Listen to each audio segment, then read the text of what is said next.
Kaagad pagkatapos, Doyoung bumalik sa apartment. At natuklasan ng mga mantsa ng dugo na hindi niya napansin noon. Sa panahon ng investigasyon, ito ay natagpuan na. Doyoung ay dumudugo. Dahil sa miscarriage na dulot ng shock. Lumalabas. Hindi nawawala si Doyoung dahil nagpunta siya sa isang klinik. 20 minuto lang ang layo mula sa apartment. The shock happened dahil kinontak siya ni Hak-soo. At nagbanta na sasaktan si Doyoung. Kung hindi siya bumalik sa kanya, Doyoung felt hindi na siya makakabalik sa Doyoung. Matapos mawala ang kanilang anak, dapat ay manatili siya sa ospital ng ilang araw. Ngunit umalis siya sa klinika ng gabing iyon. Nang hindi nalalaman ng mga doktor o nurse. Kahit mahina pa siya,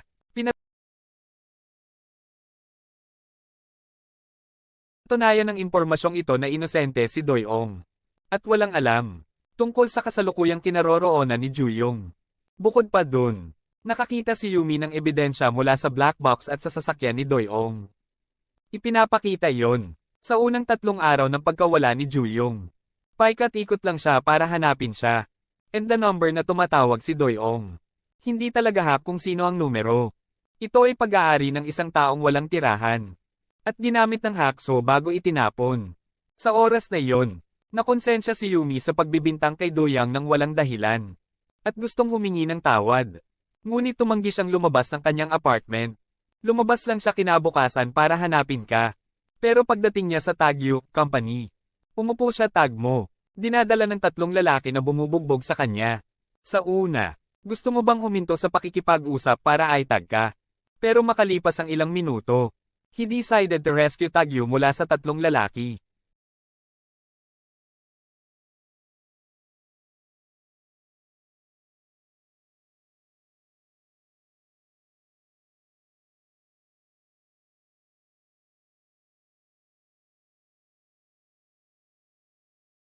Kaagad pagkatapos, pumunta sila sa isang malaking field.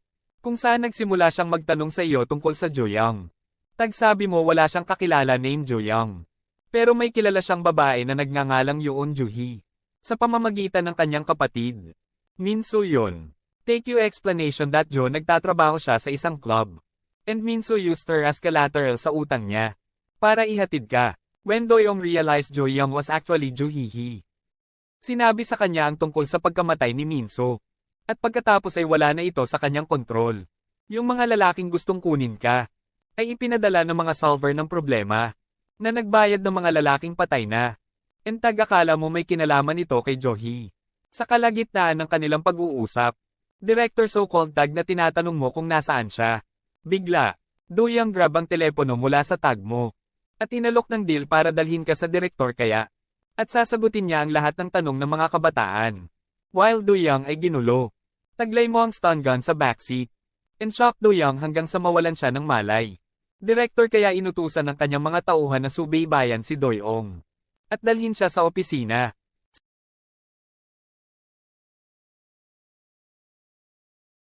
Tadaan, sinadya ni Doyoung guluhin ang sarili. Upang lumikha ng isang sitwasyon na pinipilit ang direktor. Subordinate na huminto. At linisin ito. Gawin bata. Ginagamit ang pagkakataong ito para makatakas at bumalik sa kanyang apartment. This incident gets director kaya nagkakaproblema. Kaagad pagkatapos, tumawag si chairman kung director kayain. Hinihiling na makahanap siya ng mga hack. Kaninong pumatay? Kaagad, chairman kong, hindi naghihinala na si Doyoung ang pumatay. Kahit may motibo si Doyoung. Sa halip, medyo naghihinala si chairman kong sa director cell. Iniisip na baka nakalaban niya ang mga hack.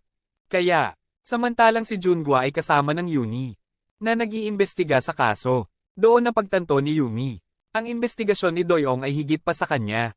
At maraming sikreto ang hindi niya alam. Bilang isang pulis, so matagal nang kilala ni Doyoung si Jungwa. Nakilala siya ng palihim, noong gusto niyang manghiram ng pera kay Doyoung. Para maiwasan kang kunin.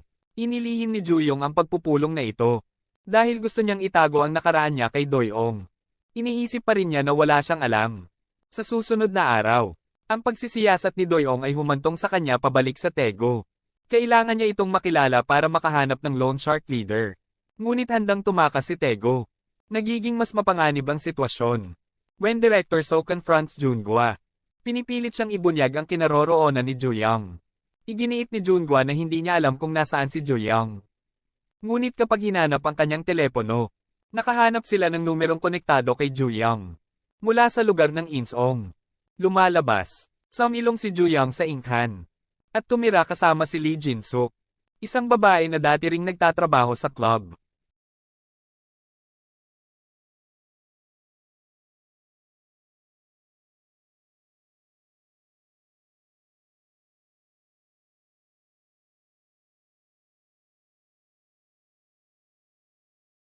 Pagkatapos malaman ng tungkol doon, direktor kaya agad na pumunta sa ingkan para hanapin siya. Samantala si Jungwa ay nakatakas mula sa kanyang mga tagamasid. And contacted Doyoung para sabihin kung nasaan si Juyang. Isang ingkan. Karera laban sa oras at direktor kaya, mabilis na nagmaneho si Doyoung papunta sa Sean para makilala ang kanyang unang pag-ibig. Kaya sa nakaraan, Doyoung at Juyong ay pumasok sa parehong paaralan. Ngunit siya ay isang senior. Una silang nagkita. Nang pigilan siya ni Juyang na sabihin sa iba, na ang kanyang ina ay isang nagbebenta ng prutas. Sa gilid ng kalsada, secretly Doyoung madalas na binibigyang pansin siya. And Juyang napansin din siya. Naging close sila, kahit na nagsimula sa pagtatalo. Sa oras na iyon, kumbinsido si Doyoung na mabuting tao si Juyang. Gayunpaman, dahil sa school interactions niya, siya ay naging isang taong mahilig mangbuli ng iba. Doyoung gustong protektahan, at tinulungan kang bata na maging mas mabuting tao.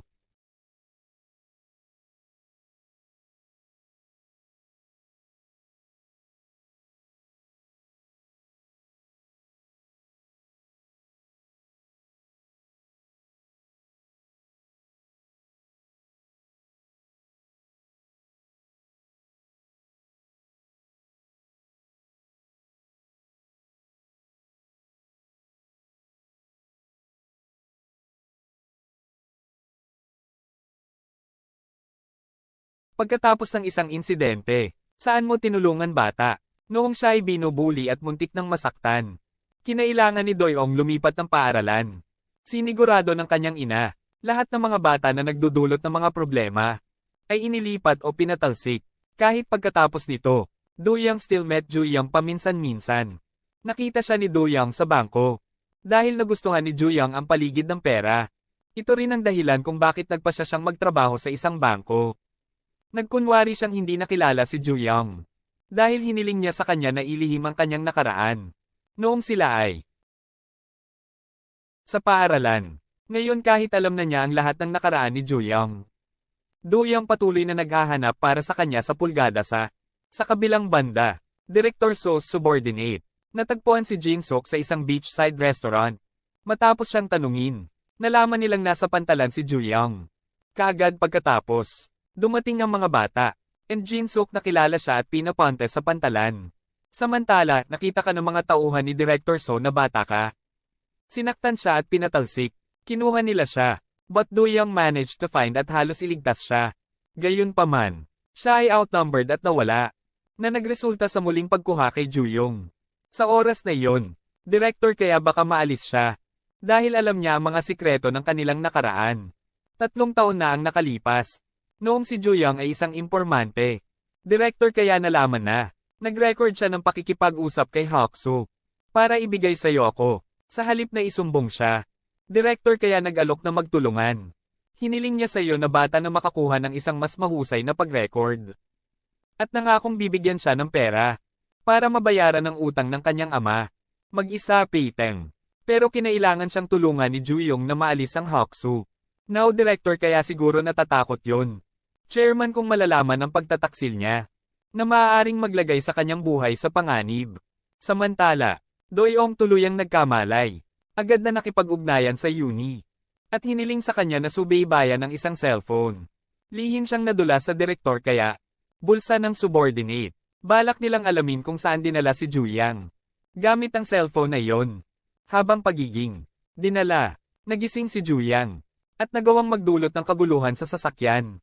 At kontrolin ito.